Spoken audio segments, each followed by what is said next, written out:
Hey guys, what's going on? Um, just wanted to make a quick video going over the state of the market right now. My thoughts, opinions on it. We got S&P 500 at pretty much hanging around all-time highs. We had a little pullback back in the middle of the month earlier and tested this trend line, bounced right back off it like a champ. Now we're hanging around those all-time highs again. Um, we got everything going on right now, from Chinese stocks, getting beaten down. We got overextended earnings plays that are just getting slaughtered on great numbers. We have Bitcoin over 40K again, and we got weed runners. So seems like everything's going on in the market, and yet penny stock, penny stock land really slow, to say the least. It's not super slow, but definitely slower compared to what we were dealing with in 2020, and then first first like 2 months of 2021, even like March, April, May, even last month, you know, we had a lot more opportunity, it seemed like. Um, and that's just slower summer markets. 2020's summer was not slow by any means, but I've been told that summer markets are slow. So that's what I'm going with. We'll dive right in on Chinese stocks. They had some regulatory news coming out of the government, cracking down on some education stuff. I believe it was. I don't know a bunch about it. I got to do some more research on it, obviously. But you have stocks like Alibaba, just absolute giant of a tech company. They do e-commerce, payment solutions. I think they're even in like music business and stuff like that. Pretty much run a duopoly with like Tencent, and you could argue that Baidu is a big player over there as well. Um, and they're all just getting beaten down. Like the high of this was like 320, and it was trading at like 180 yesterday. So just absolutely slaughtered. And I'm taking these opportunities as buying opportunities. I turned Alibaba into my biggest position yesterday, adding in those mid to low 80s, 180s, excuse me. We're pretty much trading at pandemic level lows here right now. 2020, like we're trading at those price levels right now. So if that doesn't tell you anything, um, I don't know what will. Like we got Baba down. It's not just Baba. We got Tencent just absolutely being crushed off its highs. $100 at its highs, and we're trading at like $60 today. 55 yesterday. Just absolutely massacred. Um, what else? Like Baidu is like the Google of China over there, just getting slaughtered off. It's like 360 highs. We're trading at half that. Most of these Chinese stocks are down 50% plus. Um, we had a great bounce today, but we'll see if that is actually the bottom. I would not be surprised if it isn't, but you know, I'm no fortune teller. Um, this all kind of comes from DIDI as well, like Didi.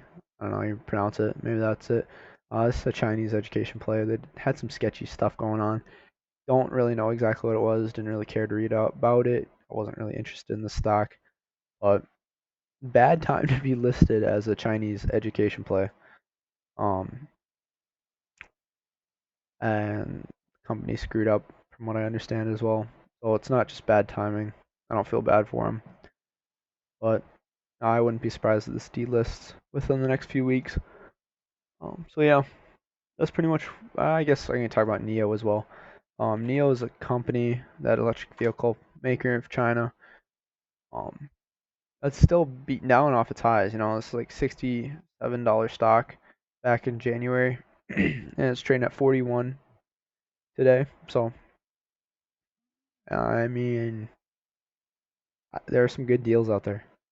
I bought, I put a starter position up in Neo today, or yesterday, excuse me. Did a lot of buying yesterday. Alibaba, Neo. There's a bunch of other ones I just can't remember them off the top of my head, but did a lot of buying, especially in these Chinese stocks. Uh, so yeah, we'll see where this goes. Neo is not even directly correlated with any of those, um, like Alibaba and Tencent, Baidu. Any of those, but it's still just getting beaten down because It's from China. It's out of China, and investors are pretty nervous about Chinese plays right now. We could talk about overextended earnings all day. I mean, you had Apple posting best numbers, like no exaggeration, of all time. I think they beat revenue by $8 billion, and I think at the lows their stock was trading down 4%. I mean, they beat pretty much every metric by double-digit percentage points. So if that's not a sign of the toppy market, I don't know what is. And Apple's not the only one. It's not the exception. We got Facebook today, just out of today, down 5% ish. Um, and Facebook is probably the least overvalued FANG stock. They had some pretty good numbers, but they had some feature guidance issues. And it makes you wonder if Apple didn't have the best numbers ever, if their stock would be down like 5, 8, 10% plus if they missed, or if they just had okay earnings. Um, so yeah, it's kind of scary. These stocks like Apple, Google, like the FANG stocks, move the market. They make up like what, like 40, 50% of the market. S&P 500, excuse me. And it's stocks like that that really can dictate where the other stocks go. So it's just something to keep in mind. I mean, like PayPal today, down 7%, I think it was at the lows when I checked it. Um, they beat EPS, but they missed on revenue. They had like okay earnings. They were pretty good earnings. They had some good guidance, and they just crashed. It's like, and it's not like these stocks are great deals right now. S&P 500 is trading at like record forward PEs. Besides, I think maybe for like the tech bubble back in 2001, like 20 years ago, 2 decades ago, we're at like 2 decade highs on forward PE. That's price to earnings if you don't know. Um, and yeah, I mean, if that's not a sign of a top market, I don't know what is. So just something to keep in mind. You look at Bitcoin. I actually started a position back around that 32,000, 34,000 area, just 500 bucks, nothing huge. But that's great timing about last week. Decided finally, I did some more research on it first off. Decided I'll take a small position, and if it goes down lower, I'll maybe make it a $2,000 position at the highest, and if Bitcoin fails, I lose $2,000. Big whoop. It's not a huge part of my portfolio, so I can afford to take some risk on it. Um, did a lot more research on Bitcoin as well and blockchain in general. Learned that I whatever. I won't go into it in this video. But a lot of positive stuff, and I like blockchain in general. I mean, I guess I didn't know much about it before, but um, very innovative technology. So we'll see where that goes. And thought I'd get into the leader in Bitcoin of the cryptocurrencies. So um, again, this had Amazon rumor news. I don't know if I mentioned this before, but Amazon is rumored to accept Bitcoin payments. And then along with Amazon, you have Tesla accepting Bitcoin payments for their cars. So that was confirmed, and Amazon's was a rumor. Um, wouldn't be surprised if Amazon did it, but it would be crazy if they actually confirmed that news. I don't know if it's true. I don't know if it's false. I don't really care. I do care, obviously, but um, yeah. So great timing, to say the least. Um, yeah. And then we weed runners like Tilray absolutely crushed earnings today. Um, and it caught my attention. Up 25%. I mean, this was on my scanners for today.